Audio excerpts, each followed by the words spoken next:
বিশ্বনবীর মোবারক হাত, পবিত্র হাত আমার মাথার চুলের যেই জায়গায় লেগেছে, আমি চাই ওই চুলগুলা নিয়ে আমি আমার কবরের ভিতরে যাব। সাইয়েদনা আবু মাহজুরা রাদিয়াল্লাহু তাআলা আনহু ইন্তেকালের আগের পর্যন্ত মাথার সামনের চুলগুলা কাটে নাই। মাথার সামনের চুল তিনি কাটেন নাই। সুবহানাল্লাহ বিহামদি। কেমন ভালোবাসতেন বিশ্বনবী সাহাবীদেরকে, সাহাবারা কেমন ভালোবাসতেন বিশ্বনবীকে। অষ্টম হিজরিতে হুনাইনের যুদ্ধে রাসূল সাল্লাল্লাহু আলাইহি ওয়াসাল্লাম ফিরে আসতেছেন মদিনায়। পথিমধ্যে বেলাল রাদিয়াল্লাহু তাআলা আনহু আযান দিচ্ছেন। কি দিচ্ছেন?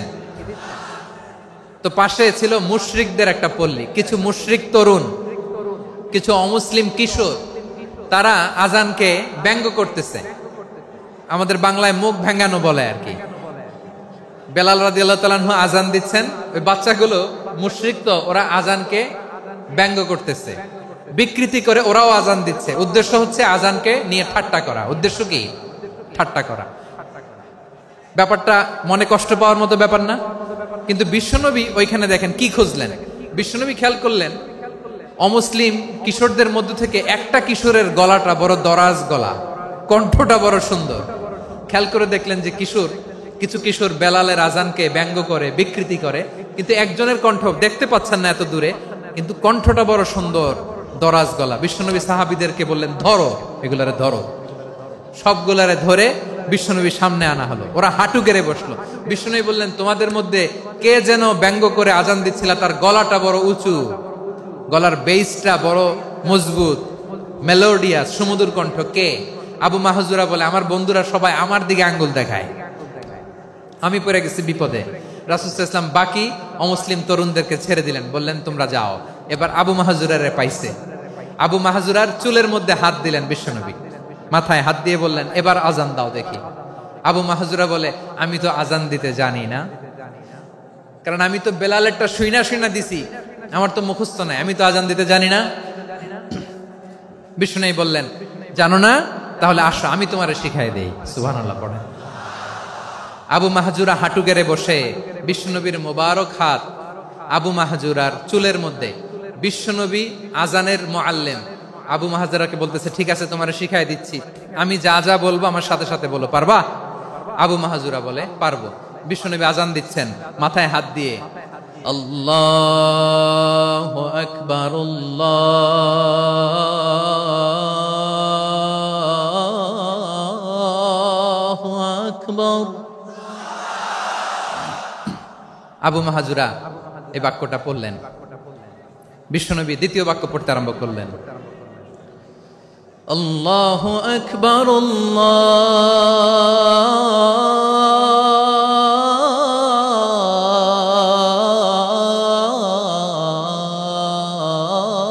আল্লাহু আকবার। আবু মাহজুরা এই বাক্যটাও বললেন। বিশ্বনবী আবু মাহজুরার মাথার মধ্যে হাত দিয়ে তৃতীয় বাক্য বললেন, আশহাদু আল্লা ইলাহা ইল্লাল্লাহ,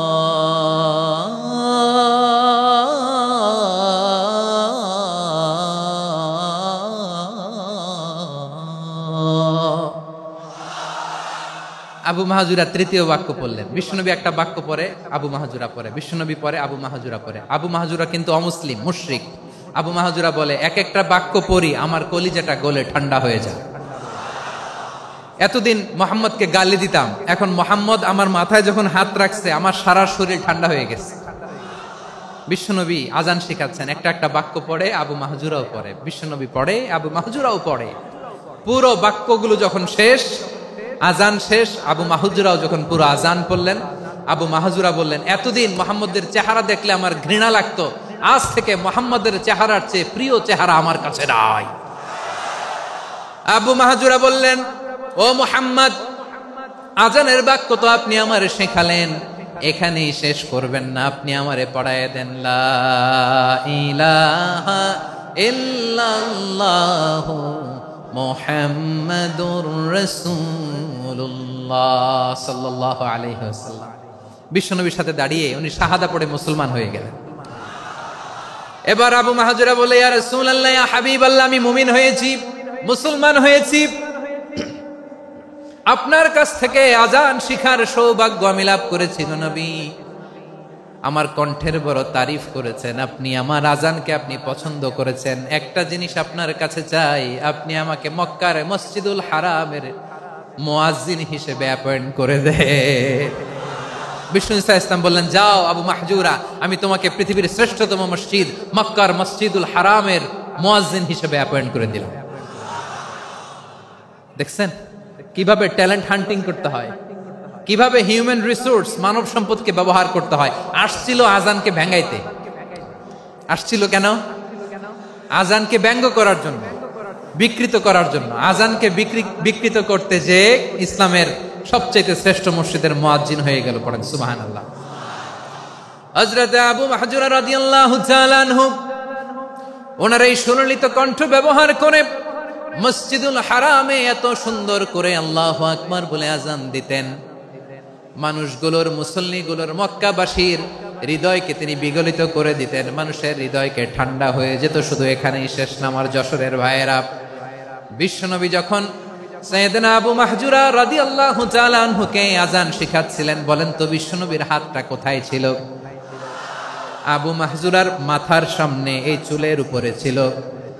আবু মাহজুরা ওই স্মৃতিটাকে ধারণ করবার জন্য, ওই স্মৃতিকে বহন করার জন্য বিশ্বনবীর মোবারক হাত আবু মাহজুরার কপালের চুলের যেই জায়গায় লেগেছে, মৃত্যুর আগের দিন পর্যন্ত আবু মাহজুরা মাথার ওই চুলে কোনোদিন ছুরি আর কামার লাগায় নাই,